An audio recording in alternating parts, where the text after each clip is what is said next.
Order! Order! You are an incorrigible delinquent at times. Behave yourself, man!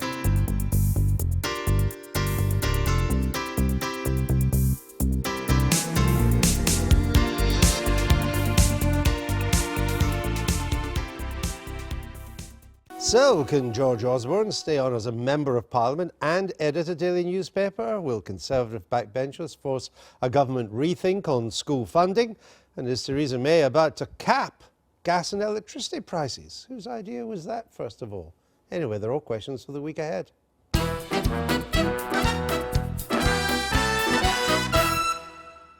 Let's start with the story. It's just too much fun to miss. On Friday, it was announced that the former Chancellor would be the new editor of London's Evening Standard newspaper, a position he'll take up in mid-May on a reported salary of about £200,000 for 4 days a week. But Mr Osborne has said he'll not be stepping down as MP for Tatton in Cheshire, a job he's held since 2001. That brings him £75,000 a year. Alongside these duties, he's also chairman of the Northern Powerhouse Partnership. We think that's unpaid. While being committed to 1 day a week at BlackRock. It's an American asset management firm. It's a part-time role, so it only earns him about $650,000 a year. And then he's polishing his academic credentials as a fellow at the McCann Institute, an American think tank with an annual stipend of $120,000. And finally, as a member of the Washington Speakers Bureau, he also earns his keep as an after-dinner speaker, banking around, £750,000 since last summer. So there you go. Nice little earners if you can get them. Problem, Steve, though, is that he suddenly put second jobs on the agenda. And a lot of his fellow MPs are not happy because they've got second jobs, but not making that kind of money. No, and a lot of MPs on both sides actually are unhappy about it, exactly for those reasons. I find it a very interesting appointment. We've got these people on the centre and centre-right of politics who've been used to power since 1997. They've been on the airwaves today. Tony Blair, Nick Clegg, George Osborne, and they're all seeking other platforms now because power has moved elsewhere. So Tony Blair is setting up this new foundation. Nick Clegg refused to condemn George Osborne. Tony Blair praised the appointment. Indeed. They're all searching for new platforms. I think Osborne might have overestimated the degree to which this will be a huge influential platform. The Standard was very pro-Tory at the 2015 election, but London voted Labour. It was pro-Zach Goldsmith, but they elected Sadiq Khan. So I think he might be overestimating the degree to which this is a hugely influential paper, but I can see why it attracts him as a platform when all these platforms have disappeared, i.e. power and government. Let's go down the conspiracy route.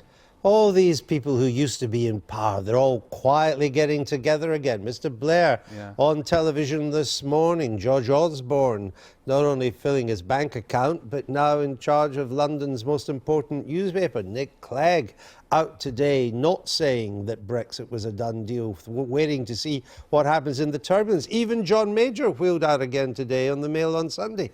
They're all playing for position. I half expect David Cameron to turn up as features editor on the Evening Standard, or maybe George Osborne. He had Brexit, I think, with Brexit and breakfast with Mr. Clegg, did he not? I mean, I do not think this is sustainable for George Osborne. I have worked at the Evening Standard. I was there for 3 years. I know what the hours are like, even for a humble journalist, never mind the editor. If he thinks he can every day get up at 4 o'clock to be in those offices at 5, to oversee the splash, to manage everything in the way that an editor should, I think he's in cloud cuckoo land. And I think that what this says to people is a kind of feel of a kind of soft corruption about public life here, where you see what you can get away with. He thinks he can brazen this out. Maybe he can, but what kind of message does that send to people about how seriously people take the role of being an MP? But there is a head of steam building up, isn't there? I think, he must have known. He applied for the job.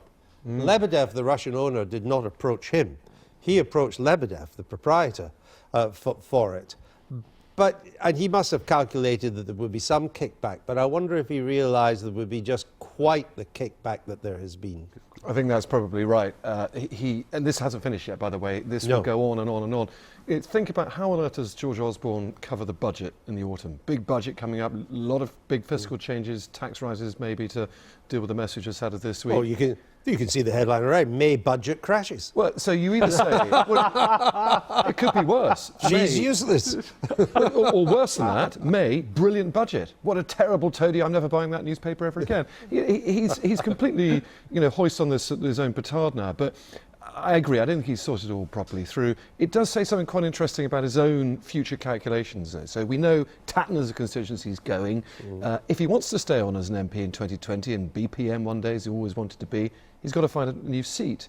Now, how do you go into an association and say, I should be your new MP, I can do it for at least 4 hours a day after I finished editing the Evening Standard, making a big speech and telling BlackRock how to make a fortune? He's also going to find out that editing the Evening Standard does not stop at 11 in the morning at all, because 80% of next day's pages have to be approved. The feature pages have to be approved, and feature pages are where an editor gets really to make their mark. The news is the news.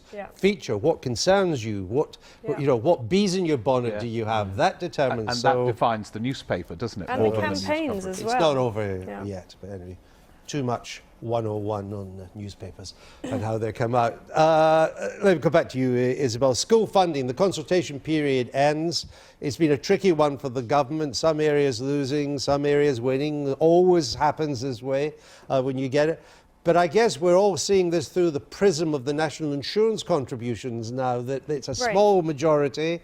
And if Tory MPs are unhappy, she may not get her way. Well, talking to backbench Tory MPs who are unhappy about this, I think the feeling is that there is no way it's going to go ahead in the proposed form that it is, that the consultation has been on. The Number 10 will definitely have to move on this.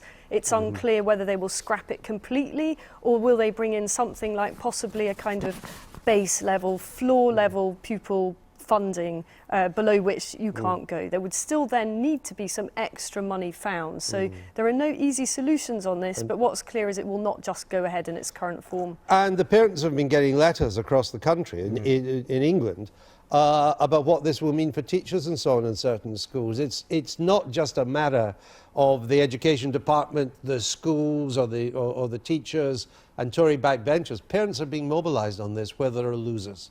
Completely. So the point of the new funding formula is to allocate more money to the more disadvantaged. That means schools in the more prosperous suburbs are going to lose money.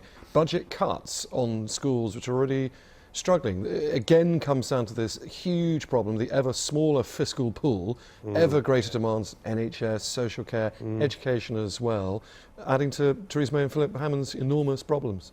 Now here's an interesting issue, Steve. There was a Labour leader of the opposition that once suggested that perhaps, given these huge energy companies seem to be good at passing on energy rises, but not so good at cutting energy prices when it falls, that perhaps we should put a cap on them until at least we study how the market goes. This was obviously a ludicrous Marxist idea, and quite rightly knocked down by the Conservatives, except that Mrs May is now talking about putting a cap on energy prices. Yeah, I think if it wasn't for Brexit, we'll be focusing much more on Theresa May's Ed Miliband streak.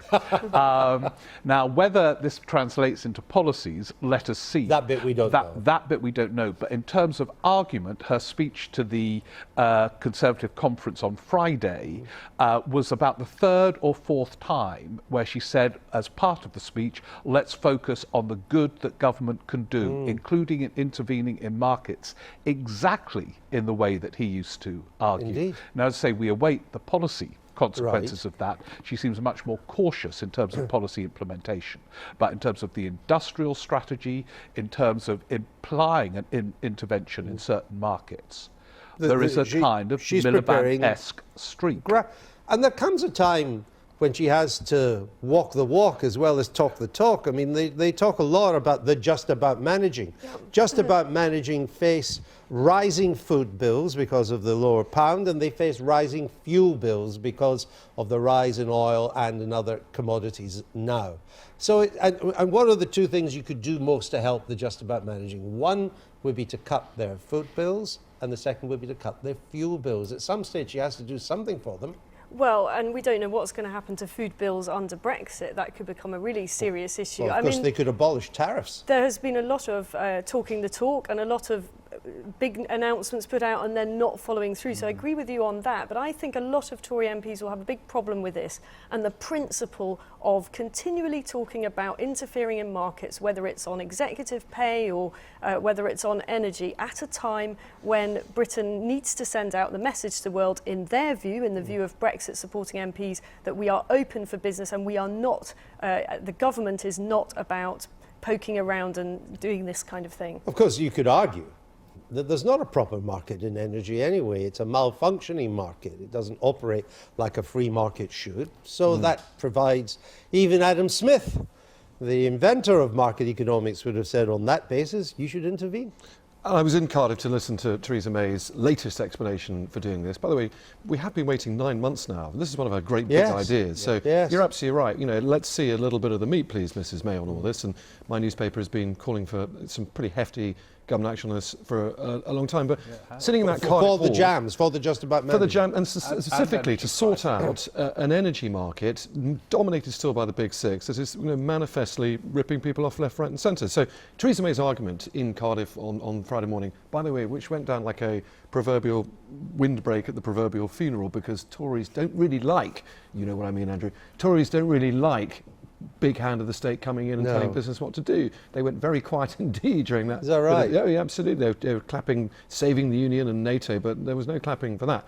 But the point being, this is what she needs to do to prove her salt, to prove those very first words. And we're waiting to on see the action, not just the talk. On that unusual agreement, we'll leave it there.